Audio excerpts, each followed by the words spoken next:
Welcome back, Cracked fans, to another edition of the Cracked Interviews podcast. I'm your host, Alex Gruskin. Boy, do we have a treat for you listeners today with our guest making a return appearance on the Cracked Interviews podcast on her birthday, nonetheless.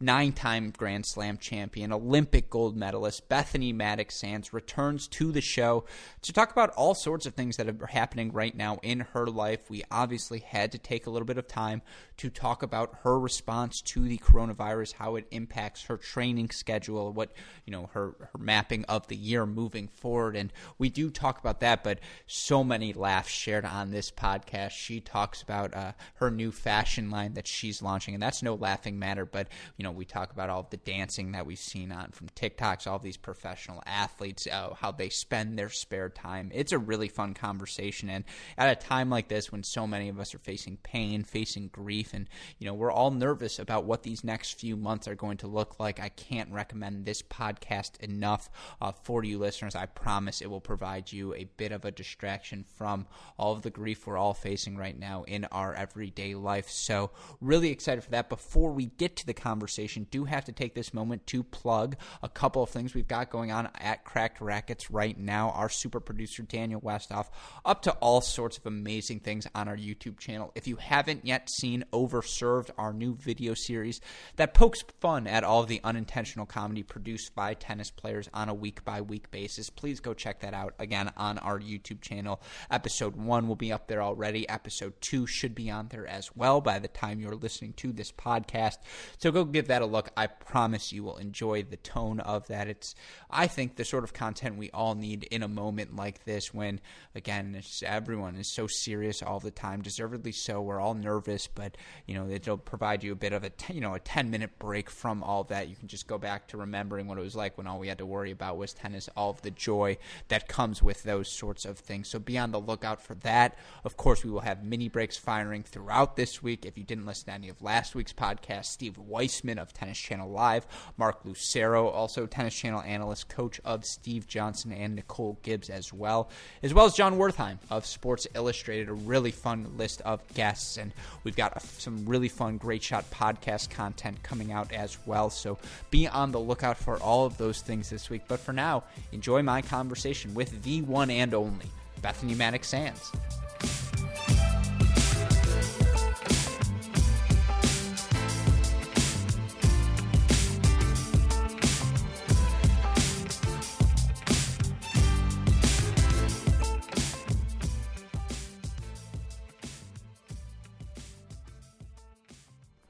Joining us now on the Cracked Interviews podcast, a returning guest. You, of course, know her as a 9-time Grand Slam champion, Olympic gold medalist. I affectionately refer to her as B-Dog. Bethanie Mattek-Sands, welcome back to the Cracked Interviews podcast. How are you doing? I'm doing really well. I need you to intro me for all my on-court matches here. Get a good pep talk going. No, please, it would be an honor, a privilege. I would love to do that. And I have to start off here. Happy birthday to you. I know we're recording Saturday. It's on Monday, but yep. Happy early birthday. Thank you. Yeah, it's hard to believe that I'm turning 23 in a couple days, so I'm super pumped. But I'm feeling fresh. It doesn't quite feel like my normal birthday. Obviously, I'm usually in Miami at this time, but it's Aries season, and if you ask anyone around me, I am 100% in Aries. Oh, it's Aries season. I think that's the first time I've ever heard it phrased like that. That's good. You might hear a lot of firsts with me, just to forewarn you. So I would say. Yeah, no, I appreciate it. Like you say, game, set, Mattek-Sands. That was perfect. Exactly. Well done.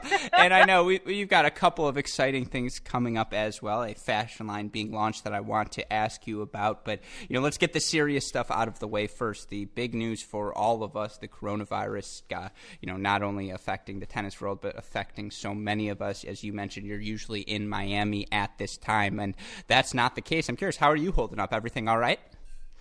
Yeah, no, I'm doing well, just doing the social distancing, and, my family's feeling good. I'm in touch with them. We're actually, my immediate family, we're kind of all spread out. My brothers and parents are in Florida. My sister is in Oregon. Justin's parents are in Pennsylvania. So we are four corners right now, but everyone is doing well. Everyone's healthy. But it's, I think it's a pretty wild time for everyone right now. I feel pretty lucky that I live in Arizona and Phoenix. We have great weather. I have my backyard that I can hang out in. So it's you're making the best of a tough time. No, and I know your husband, Justin, is nearby, so I don't feel bad saying. I feel like you'd be a fun person to be quarantined with. I feel like you could still have fun. We're keeping it fun. Listen, I just was on Amazon ordering badminton nets. We got some cornhole coming. I have a dart set up and running. We have a pool table in our house. So let me tell you, after all of this, I'm going to start hustling some people. So I'm planning on learning a few new things, keeping a good schedule. I'm training, so I have a gym in my garage. I have actually my hitting partner is from Italy, and he's living with us right now. So I'm learning Italian at night. So I feel like I'm going to come out of this winning. Yeah, no, that's great to hear. Again, that positive attitude. That's why we're so happy to have you on. And I'm curious, you brought up the training, your hitting partner living with you. That's obviously not usually the case, but how has it been trying to maintain your level of play, maintain your fitness when, so many gyms, all of these different things are closed around the country? Look, I actually think it's one, I'm lucky that the hitting partner that I have was traveling with me. He was supposed to be with me through Indian Wells, Miami, and Charleston. So from Indian Wells, he's been staying with us, and he was obviously with me in the off-season training. So I kind of feel like I have my in-house trainer. So it's kind of nice. But right now it just depends on if we can get open tennis courts that are kind of away from everyone. But at the end of the day, if I don't play tennis for a while, I'm okay. Look, I've had enough injuries in my career that if I need to take a few weeks off of tennis, I'm going to be good. I'm not going to lose my hands. I think there's so much I can do just in my backyard. Again, like I said, I have a gym in my garage, so I feel like I can stay in shape. I mean, I can tune into Sean T's videos, learn how to dance. I just think, just because we have to adapt a little bit to our normal schedules doesn't mean that we can find ways to stay fit, have fun, be healthy, which is what I'm planning to do through these next few weeks. Yeah, as a fan, part of the highlight, what gets me through the day is the amount of professional athlete dancing. And it's like, not only are you guys better at tennis than all of us, but you're also just better dancers. It's ridiculous. It's just like, I'm trying to learn these different things. Listen, you know what? I'm gonna say, like, athletes, I feel like are used to, they can pick up things pretty well. Like most of us are pretty visual learners. So when we have someone kind of show us something, as soon as we kind of get the feel for it, we can pick up things pretty quick. So I'm going to give some credit to all the athletes out there that can pick up new things fast. No, it's the hips. Like, Shakira was wrong. My hips do lie. There's just no turn, no torque, none of it. It's all just horrible. So it's okay. It's just practice. There's hope for everyone. Even people with I've got the most least flexible hips ever. This is 2 hip surgeries a couple years ago. So if I can do it, I know you can do it. I appreciate you saying that. No, and just so you know, I was raised Jewish, and like, of course, our signature dance is sitting in a chair, and everyone raises it up above you because we don't actually have moves. So it all makes amazing. a lot more it all makes amazing. I have not tried that dance yet, so maybe you'll have to. Once this is all over, I'll have to see how I am at that. I've taught my new roommates a bunch of Yiddish. They're all learning Dainu and all the different phrases, all the different, Meshugana. And that's how we spend our time. But people don't care how I'm spending my time. They want to know about you, obviously. And, I'm curious from your perspective because you have a prominent voice in the tennis world. And as all of these different announcements have come out from the ATP, from the WTA, canceling events and, the French Open, putting it on the table and saying, your move, everyone else. Curious, what have you? Yeah, sorry for the phrasing, but what have you thought of the way things have transpired? What have you thought of the way the tour has handled the current situation? first and foremost, it's a tough situation. It's really unprecedented. There's nothing like this that we could compare. We didn't really have anything in the rule books and things like that to say, if this happens, this is what we do. So everyone's really shooting from the hip right now. And I think the biggest thing was communicating with all the players. And, everyone was obviously in Indian Wells, training right when that got canceled. I mean, I think they made the call about 12 hours before qualifying started. So all the players were in town, and it was at first, it was one of the biggest sports events to get canceled in the US. And there were discussions about, was it too dramatic, was it necessary? And looking back, it was the right decision, since kind of after that there was the little cascading effect to more events getting canceled, not just in tennis but obviously sports wide.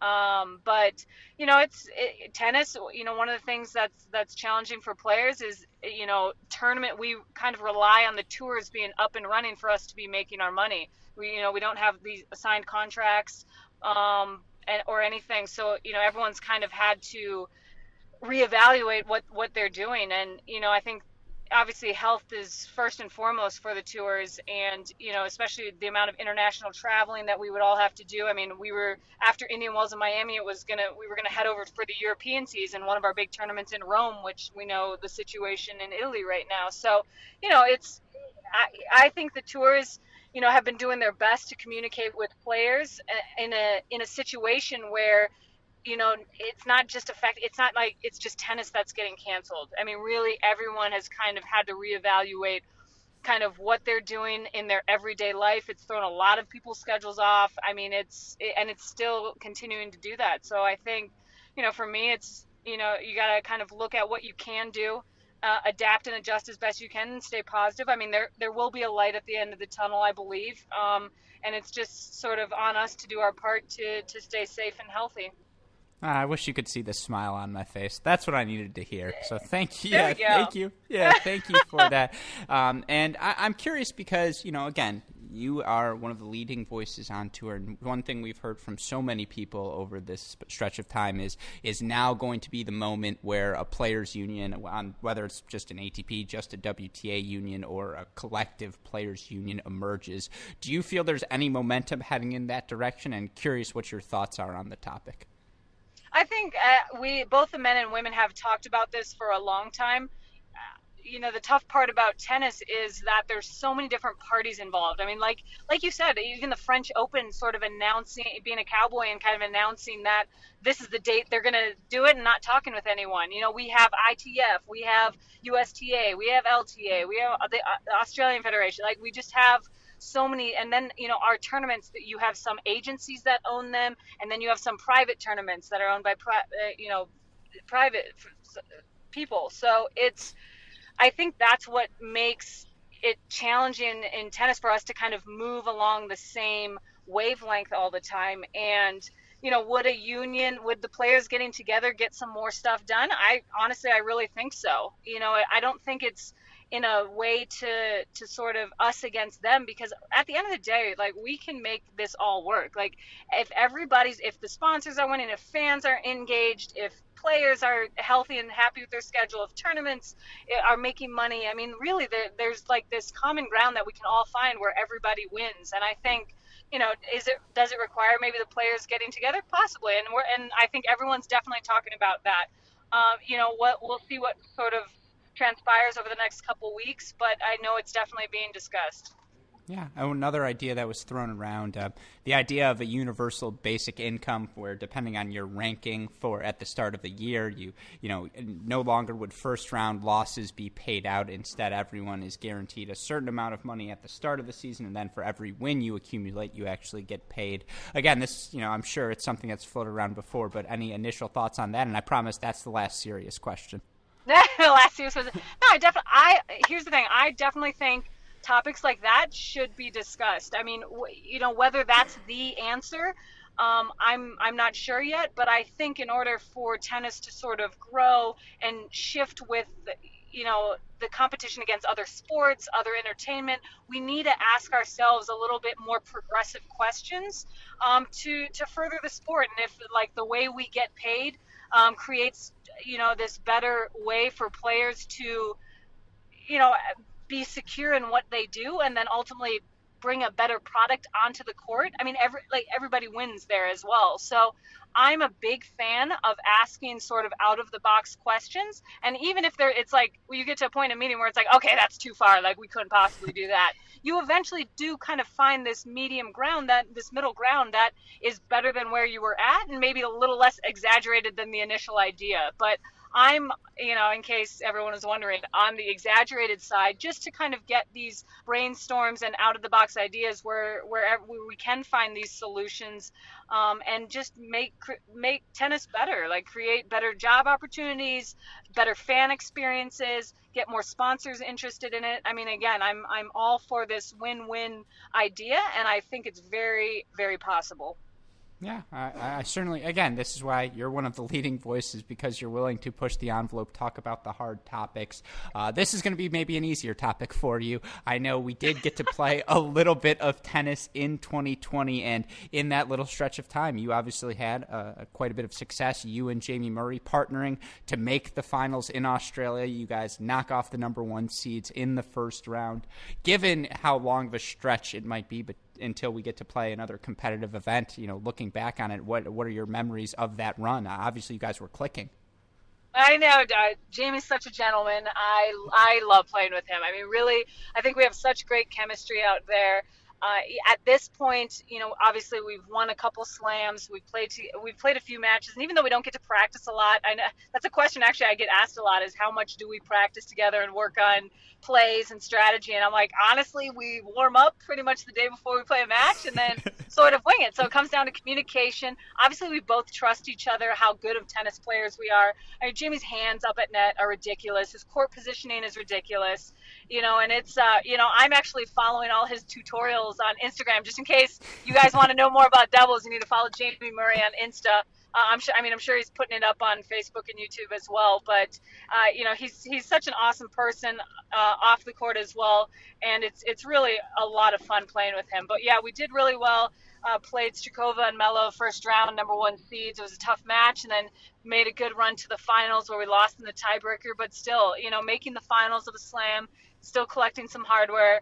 It's always awesome. But I love playing mixed doubles. I love playing doubles, period. But, with Jamie, it's really special. Yeah, no, and I say this lovingly. Let's preface, he's a way better tennis player than I will ever be. His doubles tutorials, exceptional, maybe the best out there. But have you ever watched him hit a forehand and been like, dude, that's just hideous? I've warmed up with him, okay? I know how he hits his forehand. Like, listen, actually, some of his forehand returns that he keeps super low, like that inside-out forehand, like lefty forehand angle, is such a good setup for me at net. I'm just ready for the person who's serving and volleying to pop it up, and I'm poaching. So yeah, I got to give credit where credit is due. Like, he knows what his strengths are. He really uses his leftiness out there on the court with it, even setting up his serve. This guy can keep his return so low, and then all of a sudden, just when you get a sense that your opponents are closing the net, his lob is ridiculous. So it's just a different game style when you look at all the other players that are looking for power. And everything. You see Jamie come in with the great hands, good court position. It's just a different, and that's why we get along too. Like, I love to rip the ball. I'm a little bit aggressive. Like, I come out there with all this energy, and Jamie's just like super calm. And it's a very yin yang relationship out there, but it's awesome. Look, again, I'm going to say that's a little bit of a cop-out because I did, he's exceptional. I agree with you, but just watching that forehand, I'd be like, dude, like, come on. You're too skilled to hit a ball and make it look like that. Hey, listen, he makes it. So I'm not going to discredit anyone that's figured something out. So. No, but it's fair. Like he's not playing singles, so yeah, also true. And again, he would be a fun guy to be quarantined with because he just seems like one of those guys whose brain is constantly churning out new stuff. So yeah, and again, you guys have had so much success, so it's easy to see. All right, the reason I'm exceptionally excited to have you on is because I know this Monday, your birthday, you are launching a new clothing line, and I believe, correct me if I'm wrong, it's called the Deco Stride collection. Can you tell our fans a little bit about that? Yes, it's my collaboration with Lucky and Love. I've been doing it for the past year. This is my third drop of 2020. And I had my line in Australia, which was kind of inspired by the Sydney Opera House lit up at night. Then I had my BMP Paribas, which was the desert theme. But this Deco Drive, I'm super pumped. It's the sort of reminiscent of the Art Deco district in Miami. It's got these cool aqua colors, lavender colors, and it's very retro. I'm just sad I'm not going to be wearing it in Miami, but I'll be wearing it at home. So I think so. I ordered my badminton set, so I'm gonna be just stay tuned. I'm gonna be posting videos of me in my Miami Art Deco outfit while I'm playing crushing somebody. Hopefully Justin at badminton. So just a little bit of a shift, but still dropping the line. But it's been a lot of fun. I mean, a lot of people know me for my fashion. I've always liked to look a little bit different, unique. I've worn a lot of colors, and part of the reason why it works so well with Lucky and Love is they sort of get me. I mean, from the very beginning when I worked with their designers, we talked about cuts, we talked about colors. I wanted performance, and I wanted to look good and feel good out there. So we kind of took everything in consideration for all my lines, and I think these last couple ones that I just dropped are the best ones yet. Yeah, I mean, I love the color scheme. I'm looking at some photos now. I'm a fan. Okay, there we go. Yeah, for whatever it's worth. And you should know my fashion sense, atrocious, Okay. almost as bad as some of my Are you jokes. looking at the picture? Are you looking at the picture where I have my thigh-high boots? Because I think you would like those. Actually, I those feel like boots I were can made get some for of those for you. walking. I know. I can get some for you. All right, well, we'll connect after this. I'll talk to Justin. We'll see what it's all about. Yeah, it will help. It will help with those dancing with those hip moves. So I got you. Don't worry. They do look supportive. I will definitely say that. They're pretty sturdy. The platforms are deceiving. They're sturdy. No, I love it, and for you to have an artistic output to channel, so much of your creative energy outside of the tennis court, how helpful is that for you in terms of just staying mentally healthy?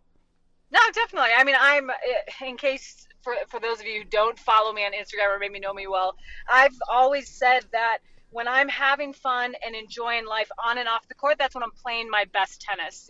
We definitely go through our challenging times. We have our ups and our downs, and I make sure to enjoy each as they come. But, for me, this creative outlet, it was something even when I was younger, fashion was kind of this starting point in the conversation. It's kind of a way to break the ice. I would talk about someone's outfit or compliment them on their belt or matching their shoes to their hat, or it was something that, believe it or not, when I was shy when I was younger, sort of brought me out of my shell. And it's just, I would be involved in fashion the way I am if I didn't play tennis. So I like to keep things very, very real. I mean, just because I'm a professional tennis player doesn't mean I have all these other interests and all these other sides to me. And when I feel like I'm in balance sort of with everything, that's ultimately when I'm going to get my best tennis results, which is the goal anyways. So. No, you're right. I don't believe you were ever shy. I promise. I actually was really shy when I was younger, when I was a teenager, and I kind of came out of my shell a little bit when I was like 18, 19. And then when I met my husband when I was 22, 23, when I met Justin, that was the end of being shy. No, that's perfect. Well, since you brought up Justin, I'm going to quote a prominent Twitter thinker. Anyone else completely rethinking their relationship status based on the memes their other half is finding hilarious right now. That came from you. What was the meme that set that off? Do you? Okay, so hopefully this podcast can be a little edited because I'll straight up be honest with what he showed me right now.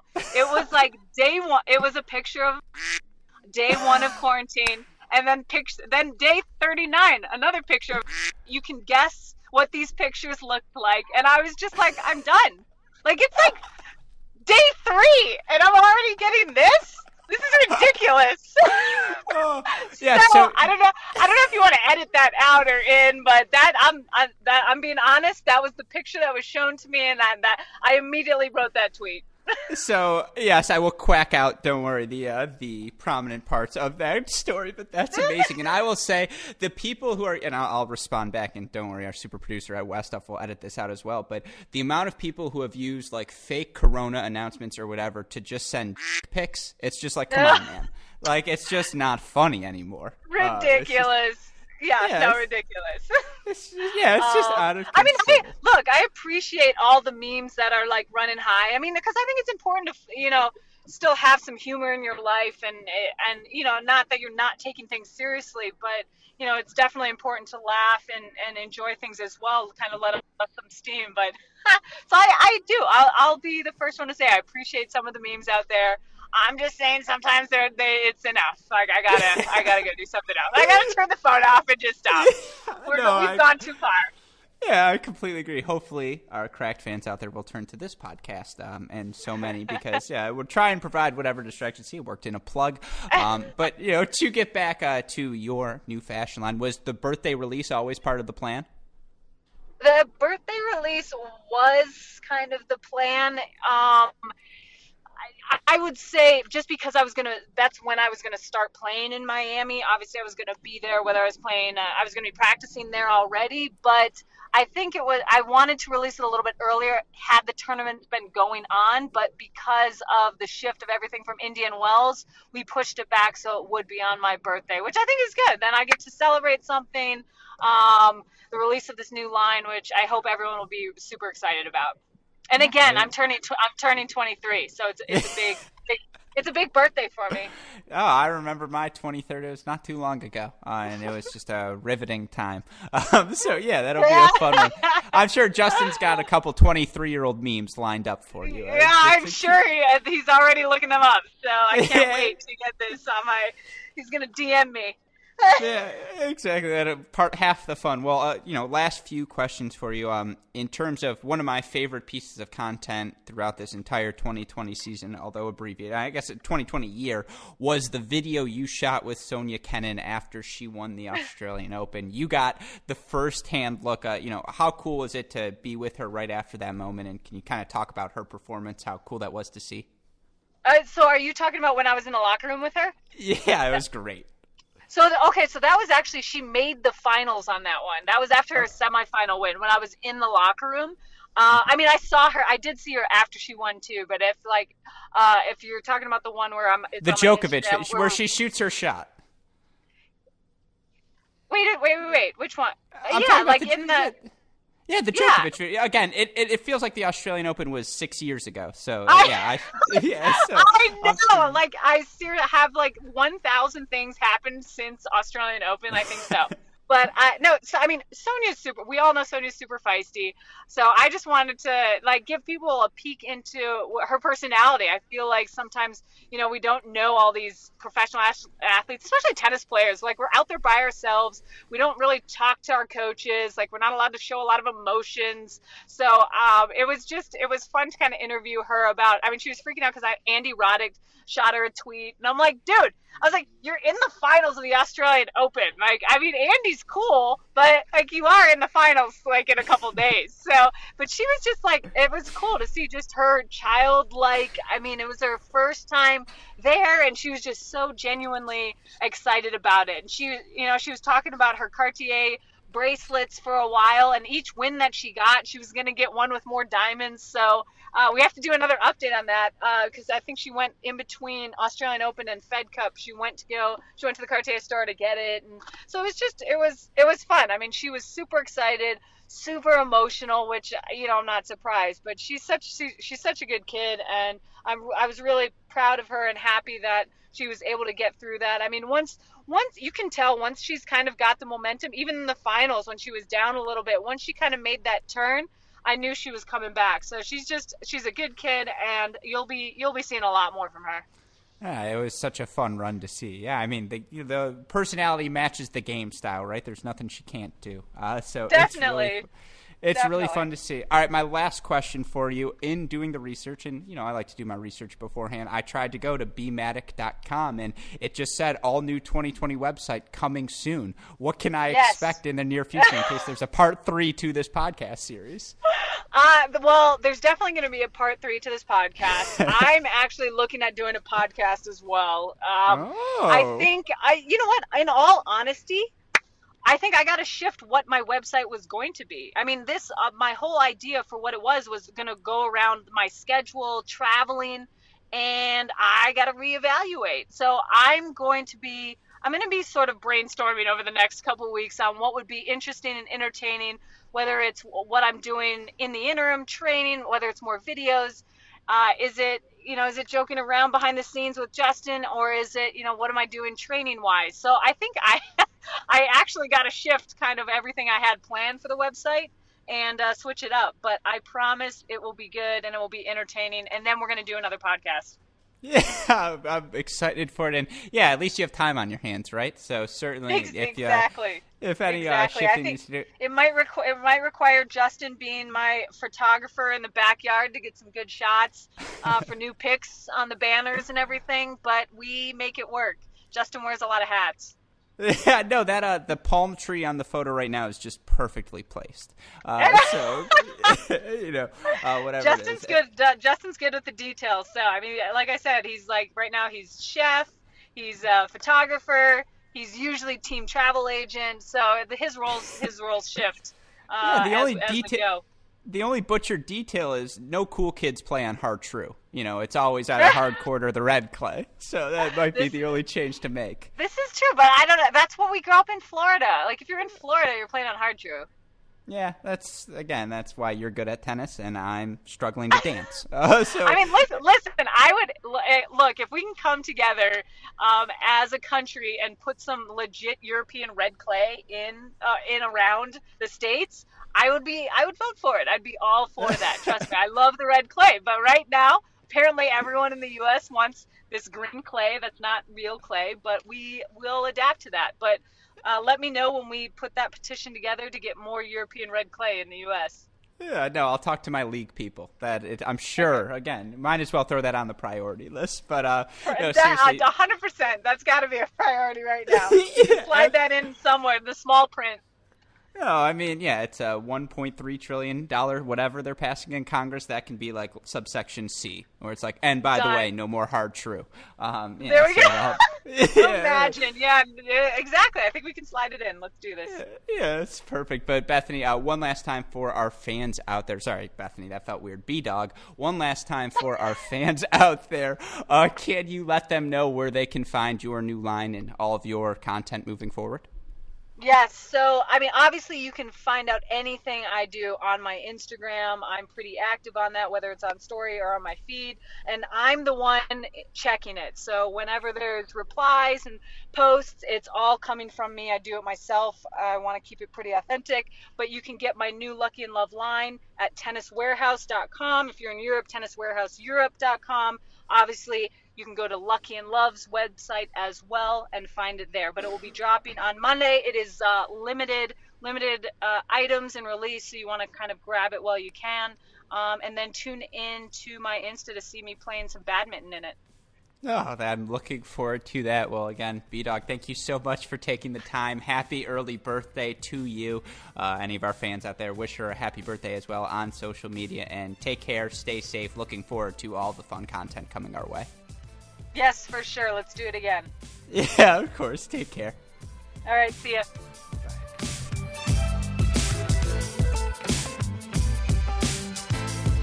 Perfect.